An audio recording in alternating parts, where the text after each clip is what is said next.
Well, I think that I'm in actually a really good position to be able to look back over the past 12 months with a little bit of perspective over the course of the time I've been here.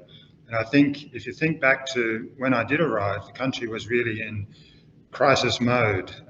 There was political instability, there was social instability, uh, the economy was in a difficult position. But what we've seen over the course of the 12 months is that there's been a return to economic stability and a return to some social and political stability as well. So realistically, if you think back 12 months ago to where the country might have been now, then it could hardly be in much of a better position. Now, of course, there are still a lot of challenges the country faces, but in terms of just returning the country to stability over the past 12 months, it's been quite a good period, I would say, for Sri Lanka. And I think from Australia's perspective, we've been very pleased to be able to play some sort of part in helping Sri Lanka return to this path. I think in particular when the country was in crisis, we moved really quickly to provide a significantly increased humanitarian support contribution to Sri Lanka. So that support comprised $75 million worth, which is a significant increase on our overall development program with Sri Lanka. And that was focused in particular on improving food security and improving health services and focusing on the most vulnerable within Sri Lanka's community, including women and girls. But now that immediate crisis period is kind of behind us, we're starting to transition to support for more longer-term economic growth, including economic and structural reforms that will help drive a reform agenda in Sri Lanka and help drive a longer-term growth pathway. For example, we are supporting Sri Lanka's development of a national productivity commission, drawing on Australia's own experience with our productivity commission.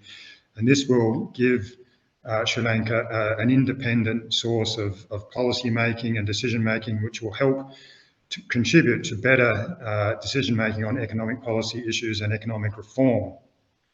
I'm really pleased too that just in the last couple of weeks, we've been able to hold a number of our key pieces of bilateral architecture between Australia and Sri Lanka. So only 2 weeks ago, we held our senior officials talks with the Foreign Ministry. We held our Strategic Maritime Dialogue also with the Foreign Ministry, and we held our Joint Trade and Investment Committee meeting with the Ministry of Commerce.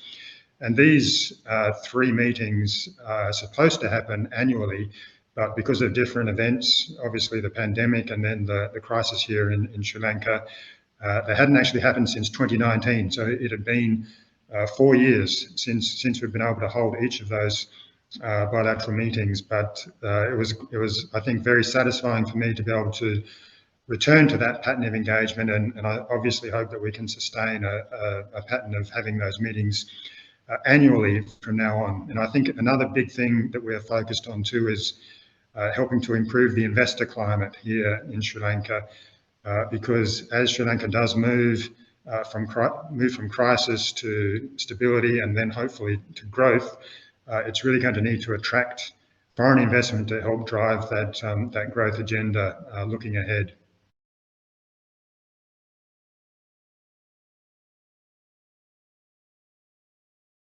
I would say we are really, really satisfied and pleased with the cooperation we have with Sri Lankan agencies in deterring and interdicting people smuggling ventures emanating from Sri Lanka.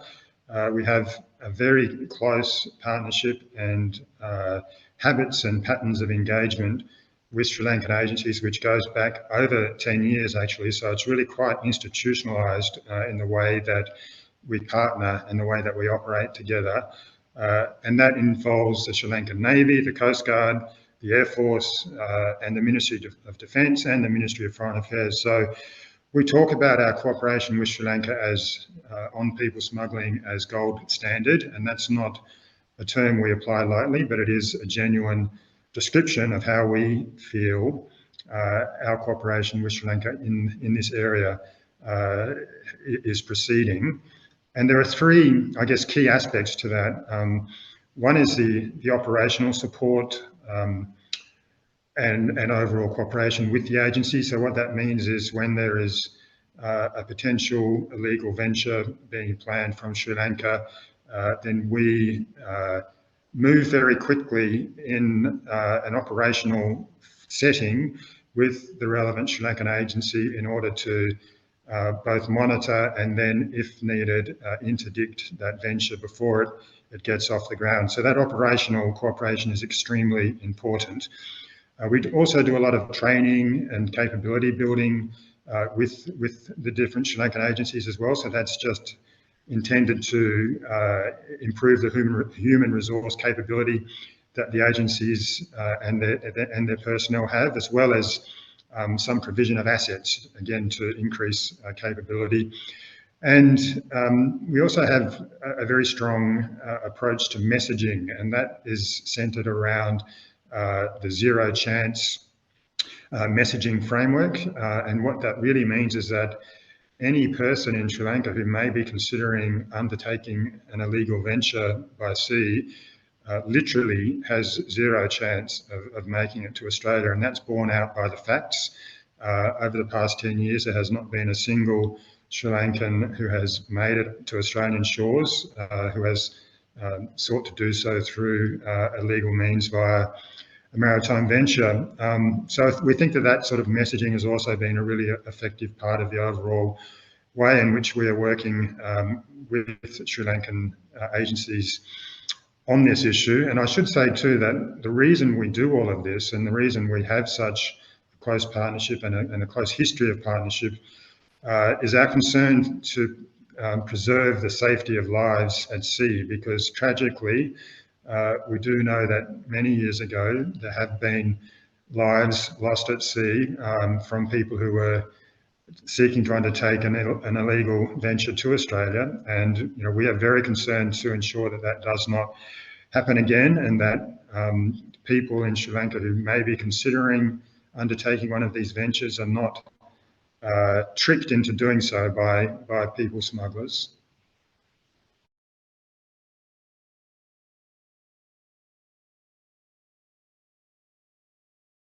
Well, as I said, we're really pleased with the levels of cooperation that we have with Sri Lankan agencies and how effective that has been over a very long period. And in fact, what we have found, I guess, recently is that the economic crisis in Sri Lanka has enhanced the push factor for people looking for opportunities to migrate elsewhere. And I guess what has happened in essence is that the cohort of vulnerable people, the cohort of people who are seeking opportunities because those opportunities no longer currently are provided within the Sri Lankan community, that cohort of people has increased. Because for a number of years, up to 2019, 2020, when the situation in Sri Lanka was more stable economically and politically, there actually weren't people who were looking to leave Sri Lanka's shores through these sorts of illegal ventures. So really what we are focusing on is continuing to help to stabilise Sri Lanka's economy and then move it towards growth, because I think if the opportunities, the economic opportunities and the livelihood opportunities that some of these people considering going overseas, if they can find those opportunities here in Sri Lanka, then the incentive to undertake such a risky journey obviously decreases. So I think really what we want to do is help to provide that stability and growth that will ensure that the livelihood opportunities here in Sri Lanka are sufficient to incentivise people to want to stay and not undertake an illegal and risky journey looking for opportunities elsewhere.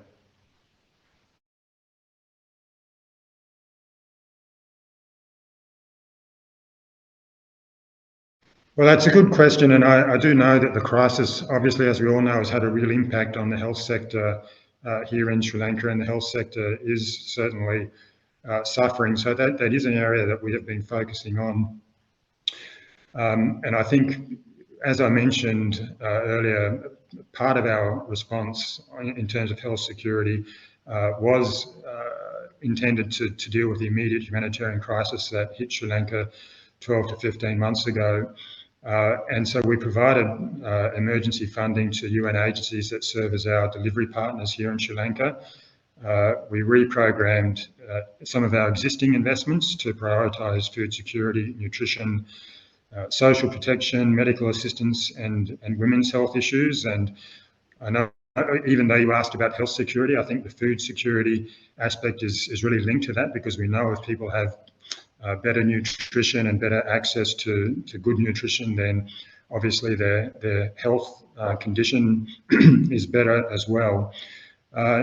So in that respect, from a humanitarian perspective, we have been partnering with the World Food Programme for emergency food assistance, which has included unconditional food assistance and cash transfers to the most vulnerable people here in Sri Lanka. We've partnered with UNICEF to provide nutrition support for women and children. We've partnered with World Vision to support children and caregivers with protection services and case management and targeted mental health support. And I think mental health support is actually a really important part of the overall health security agenda here too in Sri Lanka, and probably an area that gets overlooked sometimes. In addition to that, I guess more targeted and direct humanitarian health security support for Sri Lanka, we've also continued to support a number of regional and global programs, including the Vaccine Alliance, the COVID-19 Vaccines Global Access Program, and the World Mosquito Program, which is focused on decreasing mosquito-borne diseases such as dengue, which we know is actually a real problem here in Sri Lanka at the moment. We've partnered also with the World Health Program and UNFPA to support women's health and the procurement of essential medical items for women, including maternity kits and dignity kits to help women's shelters and healthcare within women's shelters. We've collaborated with an Australian agency, the CSIRO, the Commonwealth Scientific Industrial Research Organisation, to support ongoing work in water quality detection and monitoring and management of water quality as well. And there's another program too, which is run in collaboration with the Australian Nuclear and Science Technology Agency and the Ministry of Health, which is designed to prevent chronic kidney disease here in Sri Lanka. We know that in particular jurisdictions here in Sri Lanka, that chronic kidney disease is a real problem. So there's a whole range of areas in which and ways in which we are focusing on health security, noting that the health sector here is under some stress at the moment.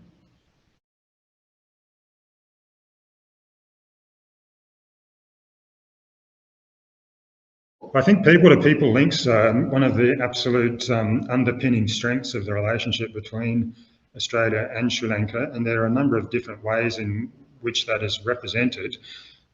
Firstly, the Sri Lankan diaspora in Australia is a very strong, vibrant community, around 170,000 people and growing, and they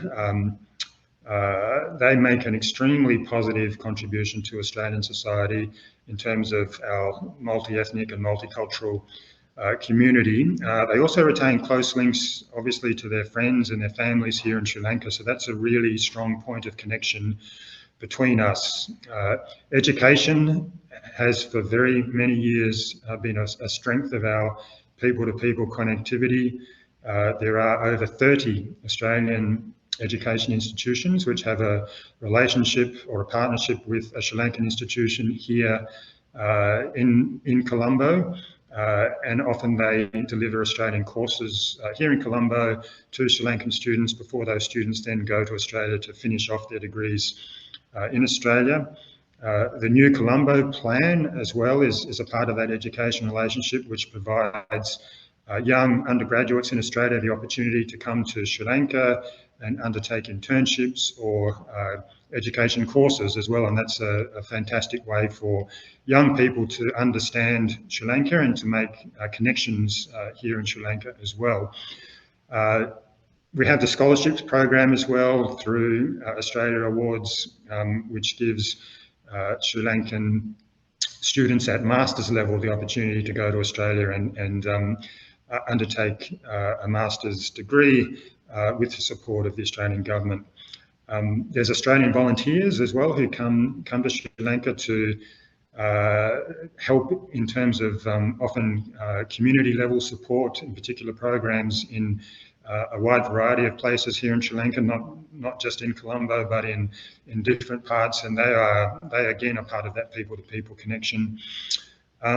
Tourism as well is a really strong connector. We know that tourism to Sri Lanka suffered during the pandemic. Well, tourism everywhere suffered during the pandemic, but then the crisis here as well. But we are seeing those numbers of tourists from Australia to Sri Lanka grow, and I'm sure that will continue. I'm sure that will continue as Sri Lanka's stability and growth also continues. We have a strong connection through sport, and in particular through cricket, and the images of support from Sri Lankan supporters and the Sri Lankan crowd when the Australian cricket team toured Sri Lanka in June and July last year at the height of the crisis, I think will long live in the memory of many Australians and many Sri Lankans as well, and really showed the degree of affection between the two countries. You mentioned the arts as well, and I think there also are some really strong connections in the field of arts. In fact, just last week, a Sri Lankan Australian author, Shankari Chandran, won the Miles Franklin Literary Award in Australia, which is Australia's most prominent premier literary award for her novel Chai Time at Cinnamon Gardens. There are also some literary festivals here in Sri Lanka later in the year, which we are looking to support. And I guess from a personal level as well, just a month or so ago, I opened an exhibition here in Colombo of handloom artistry, which was showcasing the work of an iconic handloom artist here in Sri Lanka, Chandramani Tenawara. And the Australian connection there was that it was actually a young New Colombo Plan scholar from Australia who came to Sri Lanka under the New Colombo Plan, made a connection with Chandramani Tenawara, despite the fact that there was about 60 or 70 years age difference between them. And through that connection, the exhibition was put together, and I was very pleased to have the opportunity to open that here. And I think that's just one small example of how our people-to-people connections are so strong, and they do flow into the area of arts as well as the other areas that I mentioned.